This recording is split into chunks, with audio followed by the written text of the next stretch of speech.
channel YouTube Mas dan Ember. Allah merencanakan kenabian Nabi Muhammad sebelum beliau lahir. Al-Quran menegaskan bahwa para nabi telah pernah diangkat janjinya untuk percaya dan membela Nabi Muhammad SAW. Hal ini termaktub dalam surat Ali Imran ayat 81. Dan ingatlah, ketika Allah mengambil perjanjian dan para nabi, sungguh apa saja yang aku berikan kepadamu berupa kitab dan hikmah, kemudian datang kepadamu seorang Rasul Muhammad yang membenarkan kamu. Niscaya kamu sungguh-sungguh akan beriman kepadanya dan menolongnya. Allah berfirman, apakah kamu mengakui dan menerima perjanjianku yang demikian itu? Mereka menjawab, kami mengakui. Quran Surat Ali Imran 3. Dalam kaitan ini, Nabi Muhammad SAW bersabda, demi Allah yang jiwaku berada pada genggamannya, seandainya Musa hidup, dia tidak dapat mengelak dan mengikutiku. Hadis riwayat Imam Ahmad.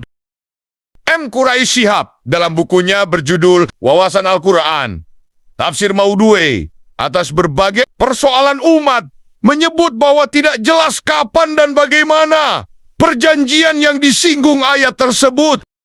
Setidaknya, ia mengisyaratkan bahwa Allah Subhanahu wa Ta'ala telah merencanakan sesuatu untuk Nabi Muhammad jauh sebelum kelahiran beliau. Oleh karena itu pula, sementara pakar menyatakan bahwa kematian ayah beliau sebelum kelahiran, kepergiannya ke pedesaan menjauhi ibunya, serta ketidakmampuannya membaca dan menulis merupakan strategi yang dipersiapkan Tuhan kepada beliau untuk dijadikan yutusenaya kepada seluruh umat manusia kelak. Bahkan ulama lain meyakini bahwa pemilihan hal-hal tertentu berkaitan dengan beliau bukanlah kebetulan.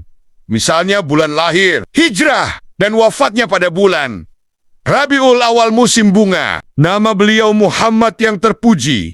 Ayahnya Abdullah hamba Allah, ibunya Aminah yang memberi rasa aman.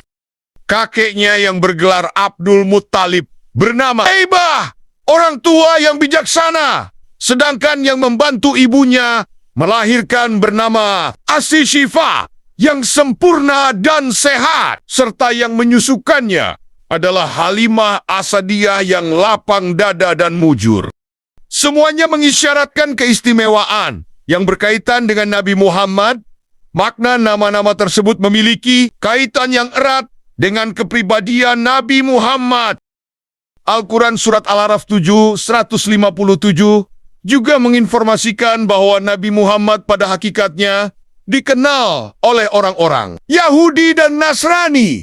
Hal ini antara lain disebabkan mereka mendapatkan namanya tertulis di dalam Taurat dan Injil. Quran Surat Al-Araf 7, 157. Menurut pakar agama Islam yang ditegaskan oleh Al-Quran itu, dapat terbaca antara lain dalam Perjanjian Lama, Kitab Ulangan 33 ayat 2, bahwa Tuhan telah datang dari Torsina dan telah terbit untuk mereka itu dari Sir. Kelihatanlah ia dengan gemerlapan cahayanya dari Gunung Paran. Pemahaman mereka berdasarkan analisis berikut. Gunung Paran menurut kitab Perjanjian Lama, Kejadian ayat 21, adalah tempat putra Ibrahim, yakni Nabi Ismail, bersama ibunya Hajar memperoleh air Zam-Zam.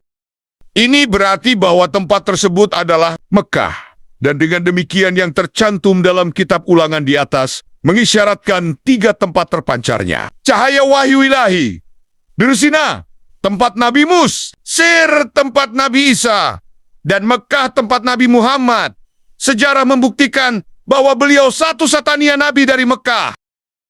Karena itu pula, menurut Quraish Shihab, Wayarjika Al-Quran, Surat Al-Baqarah ayat 146 menyatakan, bahkan mereka itu mengenalnya, Muhammad, sebagaimana mereka mengenal anak-anak mereka.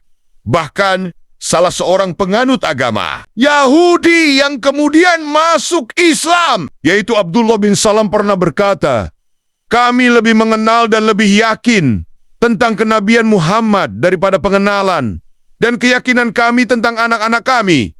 Siapa tahu pasangan kami menyeleweng.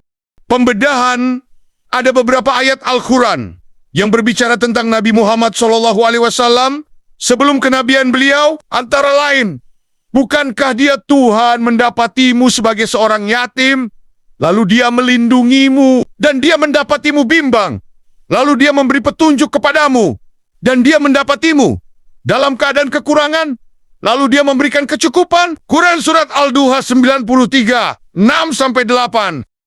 Beliau yatim sejak di dalam kandungan, kemudian dipelihara dan dilindungi oleh paman dan kakeknya. Beliau hidup di dalam keresahan dan kebimbangan, melihat sikap masyarakatnya, lalu Allah memberinya petunjuk dan mengangkatnya sebagai nabi dan rasul. Beliau hidup miskin karena ayahnya tidak meninggalkan warisan untuknya, kecuali beberapa ekor kambing dan harta lainnya yang tidak berarti, tetapi Allah memberinya kecukupan, khususnya menjelang dan saat hidup berumah tangga dengan istrinya, Khadijah.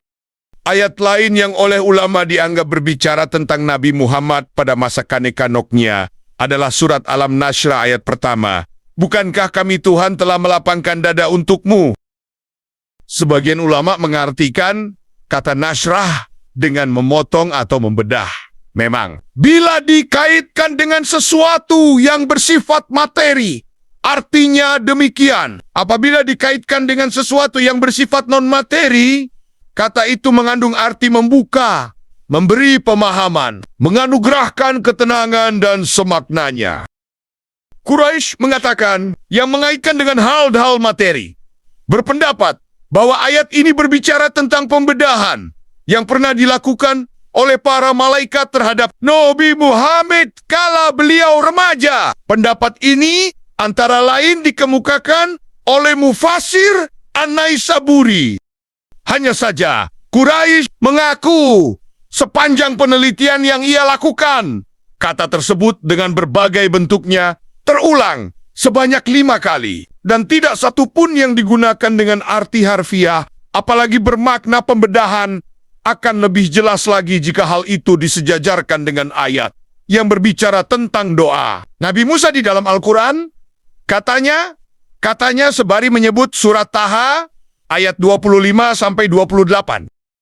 Wahai Tuhanku, lapangkanlah dadaku, mudahkanlah untukku urusanku, dan lepaskanlah kekakuan lidahku, supaya mereka mengerti perkataanku.